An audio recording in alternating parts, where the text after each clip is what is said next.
Olá! Nós da Bethel Church desejamos que essa palavra seja de grande bênção para a sua vida. Que época louca estamos vivendo. Estava dizendo ao Senhor, estou ficando cansado de preparar mensagens que não uso. Sabe, no sábado passei a manhã inteira e às 4 da tarde pensei, bem, não vamos falar disso essa semana, né?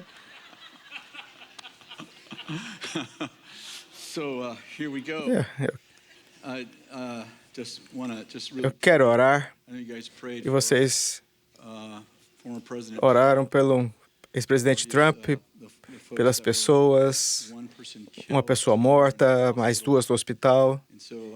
Senhor, oramos novamente, concordando com a oração do Bill. Deus, que o Senhor restaure essas pessoas por completo, rápido e plenamente.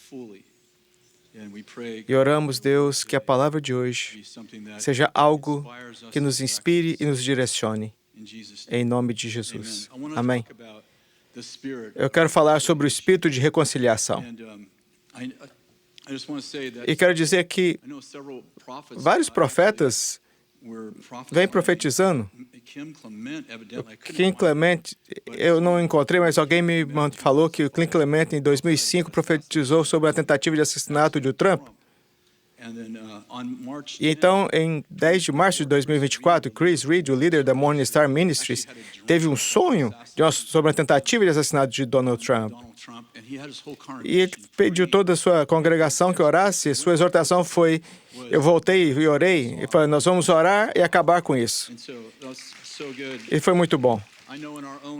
Eu sei que nas nossas próprias reuniões pelo governo, que acontece na quinta-feira pela manhã, começa por volta de 7h30, mas tem tido a mesma inclinação e temos orado pela proteção tanto de Joe Biden quanto Donald Trump.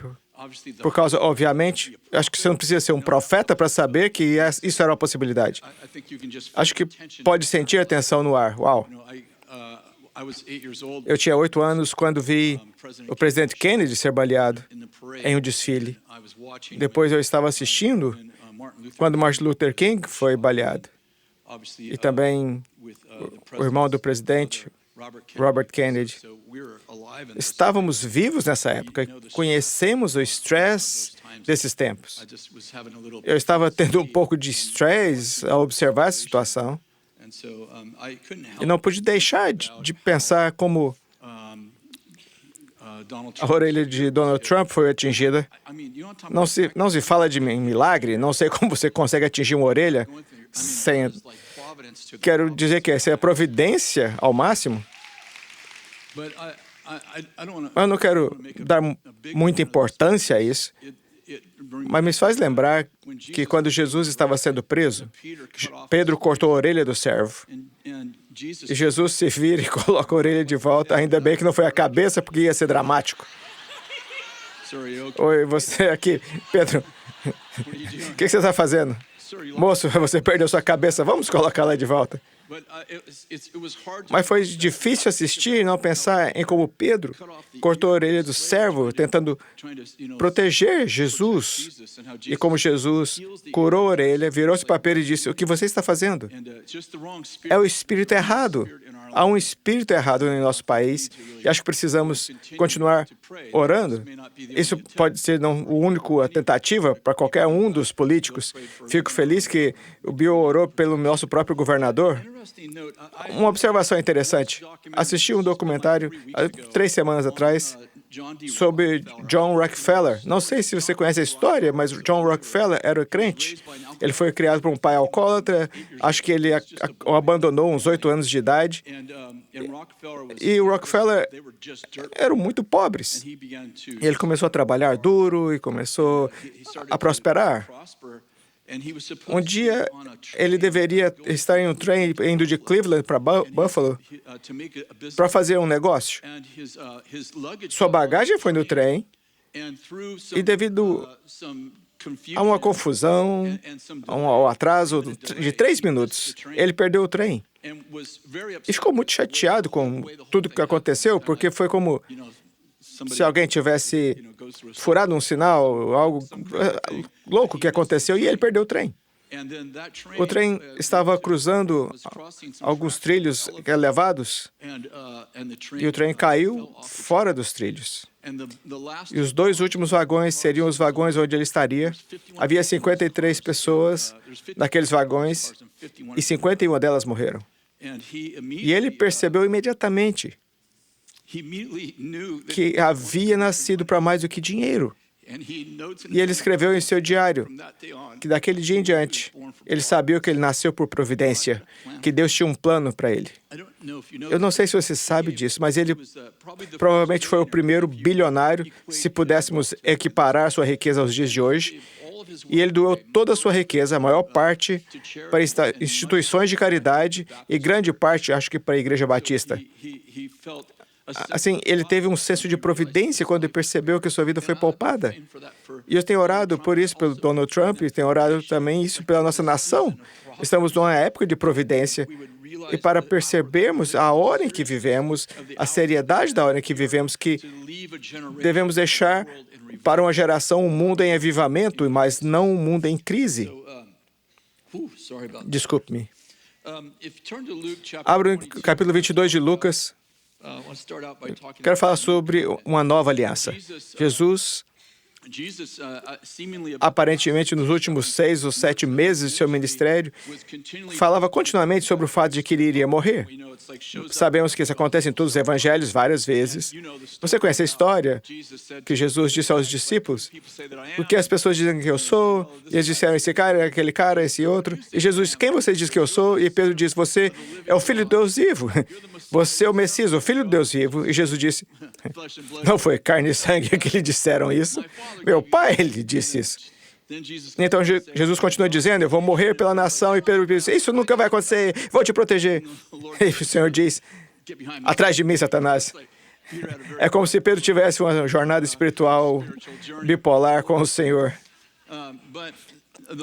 Mas o Senhor finalmente, no que chamamos de Santa Ceia, mas o que a Bíblia chama a noite em que Jesus foi traído. Em Lucas capítulo 22, Jesus pega o pão, um pão inteiro, e o parte e diz, esse é o meu corpo que é dado por vocês, faz isso em memória de mim. E então ele tomou o cálice, eu quero ler esse versículo 20.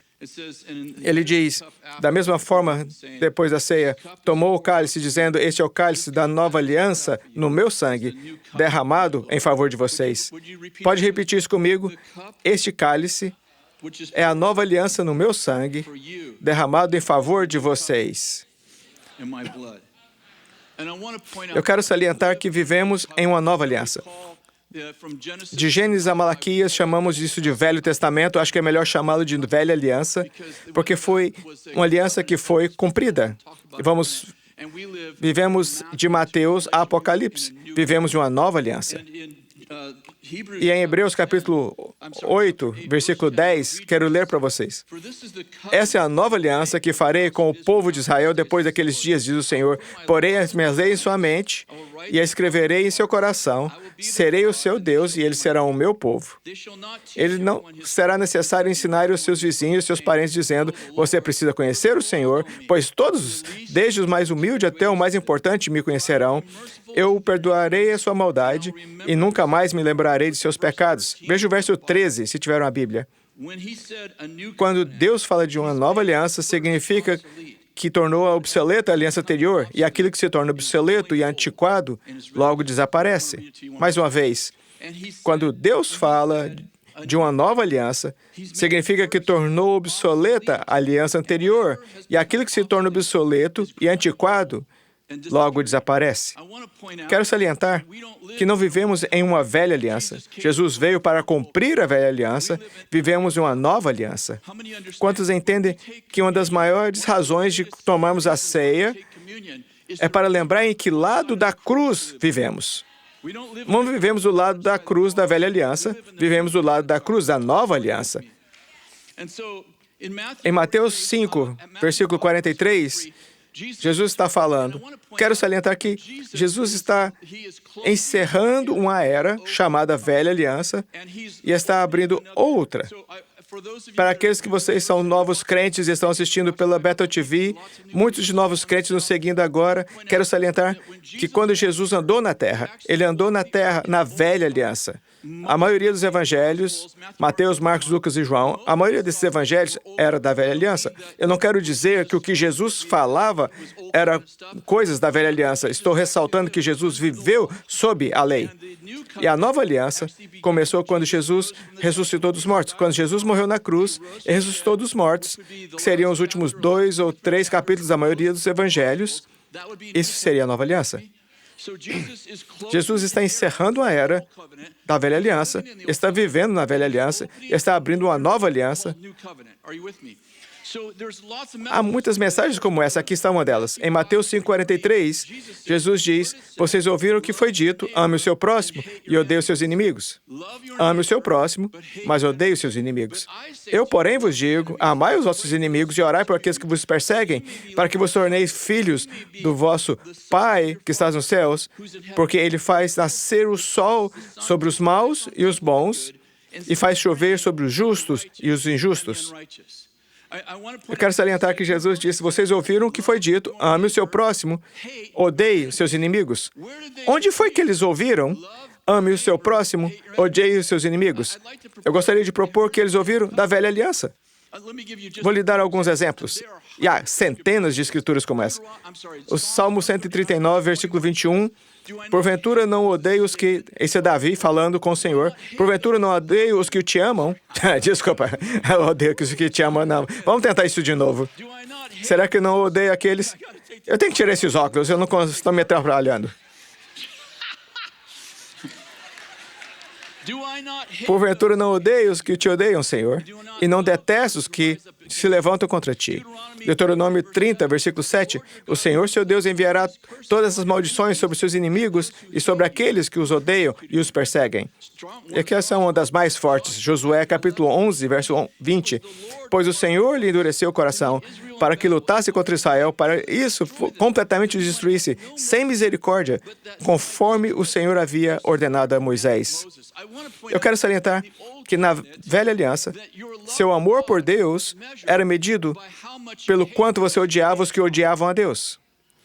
Ou seja, o seu amor por Deus era medido pelo quanto você odiava as pessoas que odiavam a Deus. Mas estamos em uma nova aliança. Estamos em uma nova aliança. Jesus apontou em Mateus 5,43. Ele disse, vocês ouviram o que foi dito, ame o seu próximo, mas odeie os seus inimigos. Eu, porém, lhes digo, ame os seus inimigos e orem por aqueles que os perseguem. Vocês serão como seu Pai Celestial, que faz brilhar o sol sobre os justos e injustos, faz chover sobre os injustos, certo? E faz chover sobre os injustos. Eu gostaria de salientar que Deuteronômio 28, versículo 24, o Senhor disse que... Deixe-me voltar um pouco. Em Deuteronômio 28, de 1 a 14, Deus diz, aqui estão todas as bênçãos se você me servir. Seus filhos prosperarão, seu gado prosperará, você será abençoado quando entrar, você será abençoado quando sair. Você nunca terá um aborto espontâneo. E continua por 14 versículos. Ele diz todas as bênçãos. De versículo 15, creio até o verso 50, Jesus diz, se vocês servirem outros deuses, aqui estão todas as maldições. O versículo 24 diz que Deus fará sua chuva virar pó. Estou ressaltando que a bênção de Deus, no Novo Testamento, Deus faz chover sobre os justos e os injustos.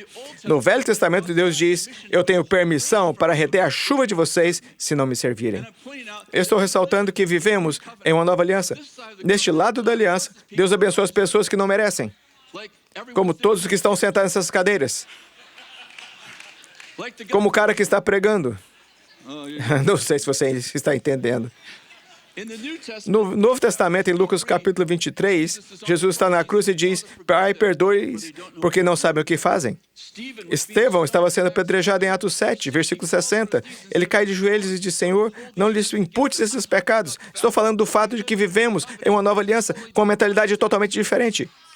Deus ama todo mundo. Deus abençoa todos na nova aliança. Também quero salientar que vivemos nos últimos dias.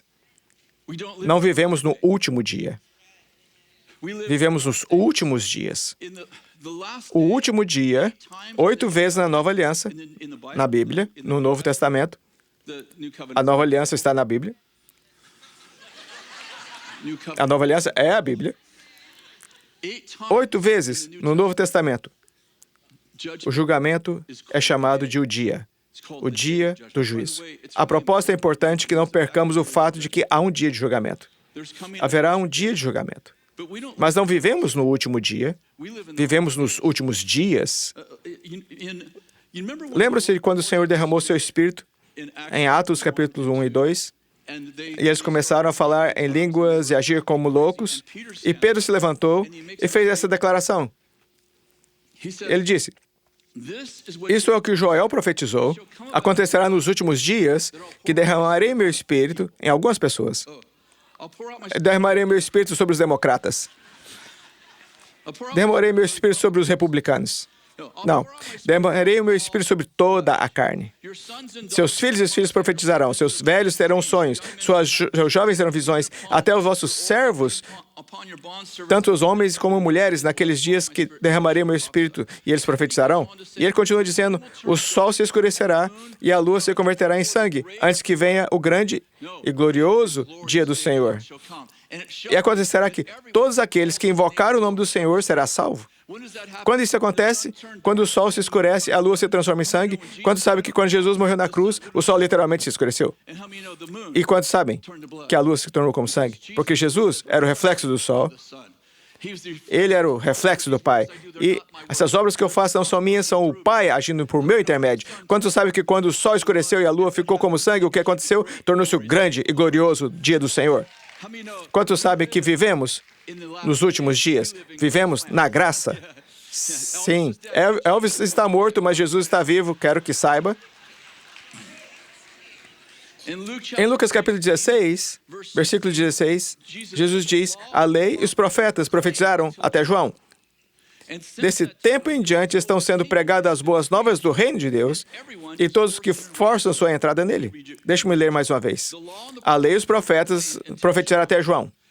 Desse tempo em diante, estão sendo pregadas as boas novas do reino de Deus e todos tentam forçar sua entrada nele. Quero dizer que, lembre-se que dissemos que a velha aliança terminou com Malaquias. João Batista foi o último profeta da velha aliança.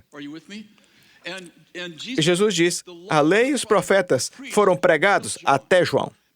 Mas daquele dia em diante, o Evangelho do Reino está sendo pregado e todos estão forçando sua entrada no reino. O que isso significa? Bem, a lei diz: você não pode entrar aqui.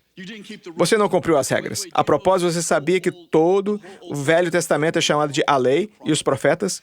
A lei dizia: você não pode entrar aqui. Está vendo essas regras? Vê todas essas regras? Essas centenas de regras? Você não cumpriu nenhuma dessas regras. Você não pode entrar aqui. Os profetas disseram: você quebrou as regras, você merece julgamento. Mas quantos sabem que desde aquele dia o Evangelho do Reino tem sido pregado e todos que estão forçando sua entrada no reino? O que isso significa? Significa que você não entrou por suas obras. A cruz abriu o caminho. A lei diz: você não pode entrar aqui. Os profetas dizem: você não merece entrar aqui. E Jesus, quantos sabem, estamos escondidos em Cristo. Ele se tornou como o cavalo de Troia. E nós entramos não por causa das nossas obras, mas por causa da dele. Fomos introduzidos por meio do poder da cruz. A cruz forçou a porta. Quando a lei disse: você não pode entrar, os profetas disseram: você não merece. Jesus disse: você pode entrar pelo meu sangue. Quando eles entendem que a cruz se tornou um ato violento de graça, no qual entramos no reino, não por meio das nossas obras, mas por meio da dele. Essa é uma boa palavra.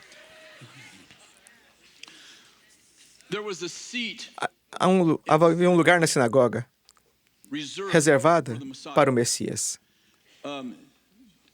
A tradição dos rabinos diz que eles tinham assento na sinagoga e acreditavam que quando Cristo viesse, quando viesse o Messias, ele sentaria naquele lugar, pediria o mandato do Messias, que é Isaías 61, e leria o rolo de Isaías.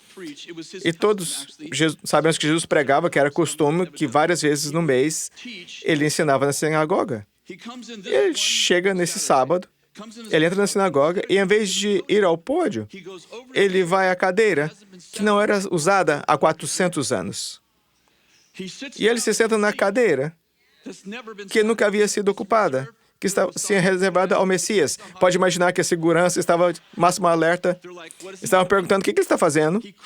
Ele pede o rolo de Isaías. Ele começa a ler o mandado do Messias e diz, e todos os olhos estavam sobre ele.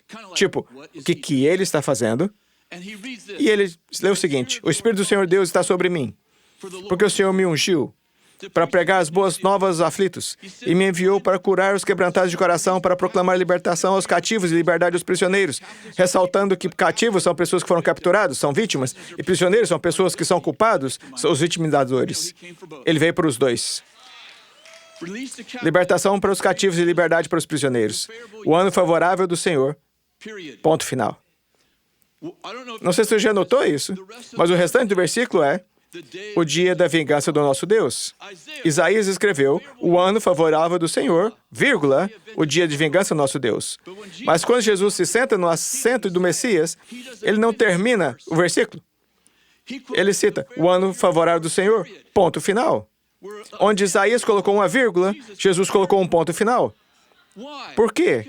Porque entre o ano favorável do Senhor e o dia da vingança do nosso Deus, há milhares de anos, quando sabemos disso. Já se passaram pelo menos 2000 e ainda não houve um dia de julgamento.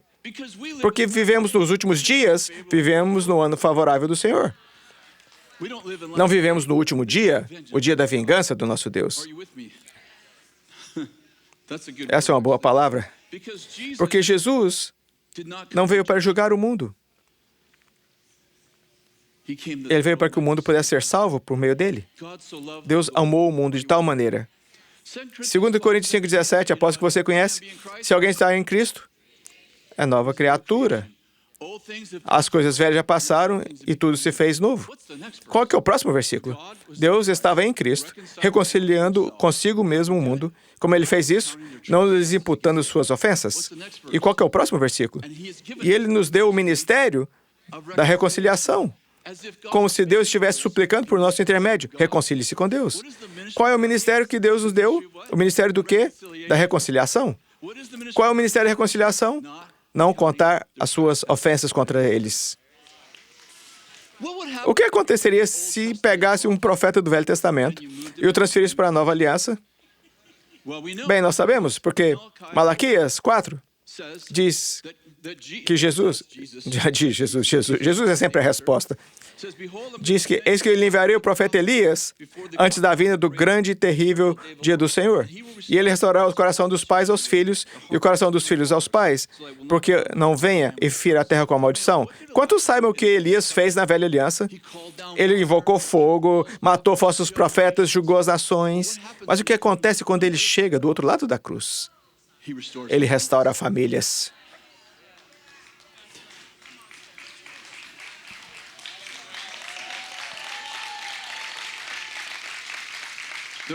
Há muitos crentes que estão tentando trazer a velha aliança para a nova aliança. Quando começamos a Escola dos Profetas, 18 anos atrás, eu tinha uma mensagem chamada Terra da Graça, que fala sobre ser um profeta do Novo Testamento. Na primeira vez que preguei essa mensagem, havia cerca de 150 pessoas proféticas na sala. Quase metade delas se levantou e foi embora. Estavam furiosas porque não podiam trazer julgamento sobre as pessoas. Ao saírem, eu disse, que tipo de pessoa gostaria de julgar as pessoas? Quem gostaria de ter a responsabilidade de julgar outras pessoas? Somente pessoas que não percebem que também merecem ser julgadas.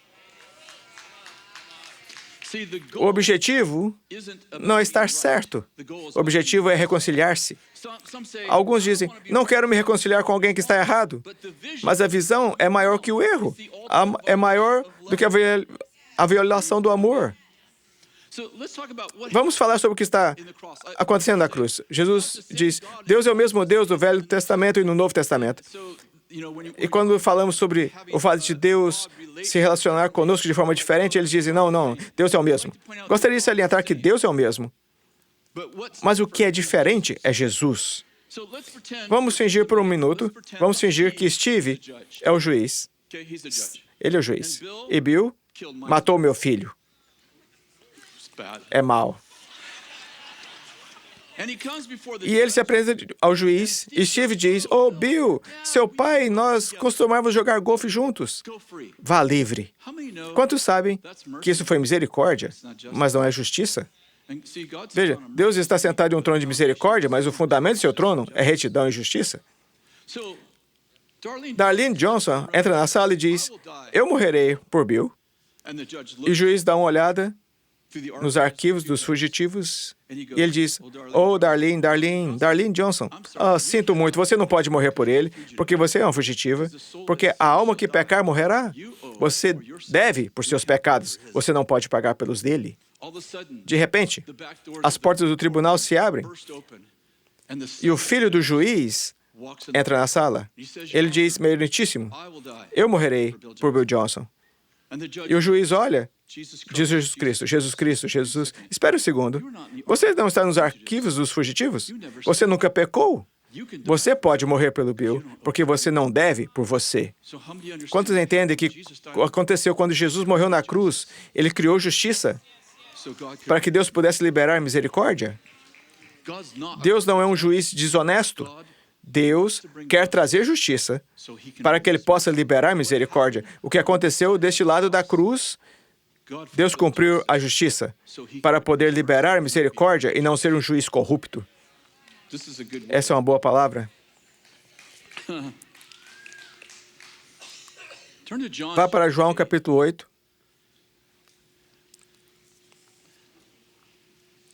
Essa é a história da mulher apanhada em adultério.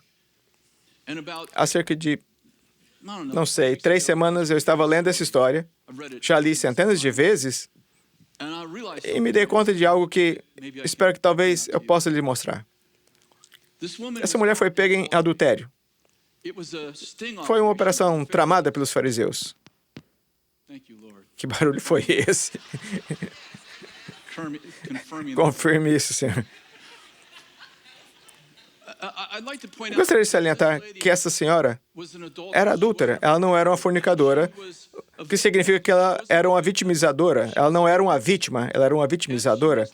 E ela deve estar tendo um relacionamento adúltero. Quando os fariseus queriam pegar alguém, eles sabiam onde encontrá-la. Então, eles foram até Jesus, trouxeram essa mulher e disseram, essa mulher foi pega no ato do adultério. A lei diz, velha aliança, a lei diz, devemos apedrejá-la. O que você diz? E ele não diz nada. Ele se ajoelha e escrevia na areia. Algumas pessoas acham que ele estava escrevendo os nomes das namoradas dos fariseus na areia. Não há provas disso, mas eu gosto disso. Gosto disso muito. E eles o pressionaram e disseram, a lei diz, devemos apedrejá-la. O que você diz? E ele olha para cima e não diz, que tal o aconselhamento matrimonial? Que tal uma pena menor?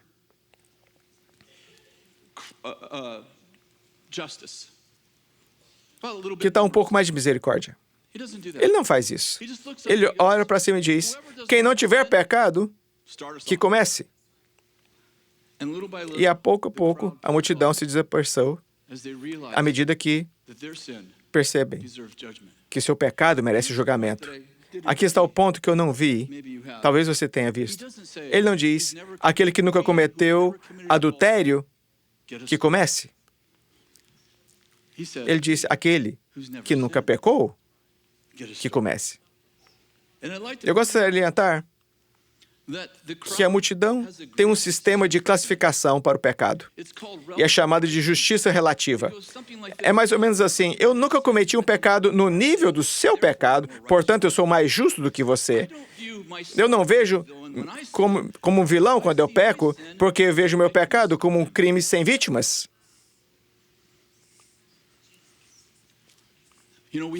Temos líderes caindo, pessoas políticas com as quais não concordamos e pensamos, essas pessoas, eles merecem a punição mais severa. Então Jesus aparece e diz, vamos começar.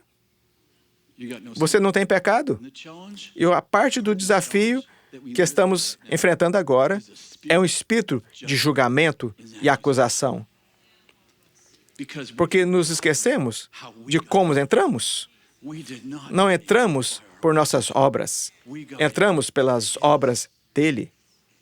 E de repente entramos, e eu olho para o seu pecado e olho para o meu pecado, e o meu pecado não é tão ruim quanto o seu pecado, portanto eu tenho o direito de julgá-lo e puni-lo. Eu não estou falando de outras pessoas, estou falando de nós.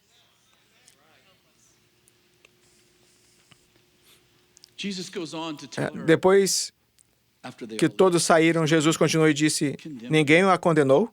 Ela disse, não, Senhor, ninguém me condenou. Ele disse, eu também não a condeno. Siga seu caminho e não volte a pecar. Gostaria de salientar que dizer a verdade a alguém não é condenação. É a verdade que o liberta. Mas dizer a verdade com pedras em suas mãos é uma experiência completamente diferente. Martin Luther King Jr. disse o seguinte, as trevas não podem expulsar as trevas, somente a luz pode fazer isso. O ódio não pode expulsar o ódio, somente o amor pode fazer isso. Eu tive um conflito com o Senhor esta manhã. Eu quero lhes contar um pouco sobre isso. Sinto que o espírito de vingança está em nosso país. E se não nos tomarmos cuidado, seremos arrastados pelo seu ódio. Jesus fez essa declaração em Marcos 8,15. Ele disse, vigie e tome cuidado do fermento dos fariseus e o fermento de Herodes. E acredito que o espírito do fermento de Herodes e do fermento dos fariseus se infiltrou na igreja e no mundo.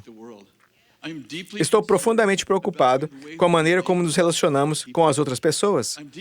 Preocupa-me profundamente o fato de que, sim, devemos votar, mas há um ódio crescente pelo partido oposto em nome da justiça. Esse é o fermento de Herodes e o fermento dos fariseus. Para aqueles de nós que descrevem-nos como pró-vida, não devemos ser pró-nascimento, devemos ser pró-amor. Devemos amar todas as pessoas que Jesus ama. Em 1 Samuel 8, bem, deixe-me explicar isso porque temos muitos crentes novos. No Velho Testamento havia uma época em que Israel foi governada por juízes. Os juízes eram basicamente os profetas mais antigos da nação e se tornaram seus líderes. Era o líder religioso, mas também o líder político. Bem, o primeiro juiz foi Eli. Eli teve 2 filhos, Ofni e Finéias, e ambos eram muito maus. Mas Eli tinha um filho espiritual chamado Samuel, e Samuel se tornou o profeta e juiz deles. E quando Samuel ficou velho, ele iria substituir por seus filhos, que também eram maus. Então, os anciãos de Israel disseram, não queremos. Ouça, tivemos Ofni e Finéias, não queremos outros Ofni e Finéias. Eles chegam a Samuel e dizem a Samuel, queremos um rei como as outras nações. Agora pense nisso por um minuto. Parece que o raciocínio deles era justo. Eles não querem ter outros 2 filhos perversos, porque Samuel era justo, mas seus filhos eram injustos. Mas Deus diz, eles não rejeitaram a você, mas me rejeitaram a mim como rei sobre eles. Estou muito preocupado com o fato de que, se não tomarmos cuidados, acabaremos pedindo um rei, como as outras nações. Quero salientar que Donald Trump não é a resposta para a nossa crise moral, Joe Biden não é a resposta para a nossa crise moral, Jesus é a resposta para a nossa crise, porque nossa crise moral é uma crise da cruz. Ouça, você deve votar. Você deve votar. Você deve votar sua consciência. É importante que você vote. Trabalhei no governo por muitos anos, mais de 20 anos agora. E acredito no governo. Acredito que Deus criou o governo. Romanos 13 diz que o governo é ministro de Deus. Mas não estou procurando por um rei para nos salvar. E se não tomarmos cuidado, estaremos pedindo por um rei. E nós temos um rei, seu nome é Jesus.